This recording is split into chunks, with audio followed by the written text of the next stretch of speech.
아나운서 출신의 방송인 박지윤 씨 이야기인데 결혼 14년 만에 이제 이혼 소송을 진행 중인 박지윤 씨와 최동석 씨의 이야기입니다. 얼마 전에 상간 맞소송을 했다가 각하 결정을 받아들였는데 최동석 씨가 다시 한번 항소장을 제출했다고 합니다. 여전히 양측 주장은 팽팽한 상황인데요. 화면 함께 보겠습니다. 자, 제주지방법원에서 가사 소송을 진행 중이고 최동석 씨는 박지윤 씨와 관련이 있는 남성 A 씨를 고소했고 박지윤 씨는 또 최동석 씨와 관련 있는 것으로 알려져 있는 여성 B 씨를 또 고소했습니다. 그래서 서로 상간 맞소송이 진행 중인 상황이었는데 각하 기각됐거든요. 근데 최동석 씨가 법원의 소송 결과 나온 이후에 한 달 만에 다시 한번 항소했어요. 안준영 기자님, 왜 항소했습니까? 사실 양측은 굉장히 많은 싸움을 벌여왔습니다. 그 싸움 끝에 서로에 대한 비방이라든지 이미지 손상도 많이 있었는데 그래도 어느 정도는 최근에 소강 상태로 접어들면서 둘 다 유명인이기 때문에 최대한 조심스러운 모습을 보였거든요. 네. 그래서 이렇게 양쪽 모두 각하 처리가 됐을 때 더 이상은 이어가지 않을 것이라 생각이 들었습니다. 하지만 최동석 씨가 이거에 대해서 다시 한번 항소를 하면서 결국은 또다시 법정 싸움을 벌이게 됐는데 그 구체적인 이유에 대해서 내가 이런 이유로 항소를 하는 것이다라고 얘기는 하지 않았지만 적어도 이 한때는 굉장히 긴 기간 부부였던 유명인들에 대해서 다시금 대중들이 그 싸움을 지켜봐야 되는 안타까운 상황이 벌어지게 된 겁니다. 그렇군요. 자, 유튜버들은 이렇게 얘기하고 있습니다. 연애 뒤통령이라고 알려져 있는 유튜버 이진호 씨는 이렇게 항소 이유를 밝혔습니다. 한번 보시죠. 바로 2022년 연말에 이뤄졌던 박지윤 씨의 미국 여행권이었습니다. 열흘 가까이나 되는 일정이었는데 박지윤 씨가 이 LA 여행 과정에서 이성 친구와 일부 일정을 동행했다는 사실이 드러났던 겁니다. 박지윤 씨는 이성이긴 하지만 그냥 절친인 친구다. 그 친구뿐만 아니라 또 다른 이성 친구가 함께 동행을 했기 때문에 전혀 문제가 없는 사안이다 라고 이야기를 했다고 하는데요. 반면 최동석 씨의 경우에는 이 B 씨를 상간남이라고 생각할 법한 자료를 확보했던 것으로 보입니다.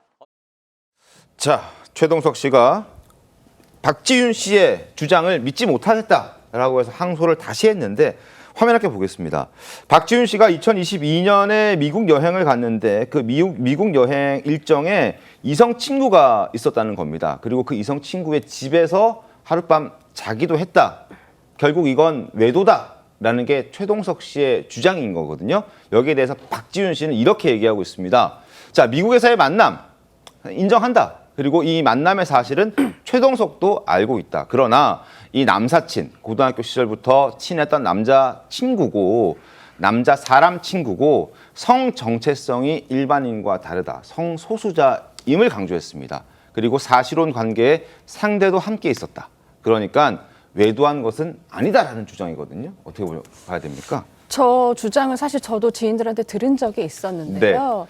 이 최동석 씨가 이제 박지윤 씨한테 계속 이렇게 소송을 하는 과정에서 또 의도치 않은 박지윤 씨 지인의 성적 취향까지 알려지게 된 거거든요. 네. 당시 얘기를 듣자 보면은 너무나 가족끼리 관계가 좋았을 때는 가족끼리도 서로 알 수 있는 관계였다고 해요. 그런데 네. 이렇게 관계가 틀어지니까 그거를 걸고 넘어진다. 절대 불륜이 아니다라고 하는데요. 전 좀 더 안타까운 게 이 부부 같은 경우에는요.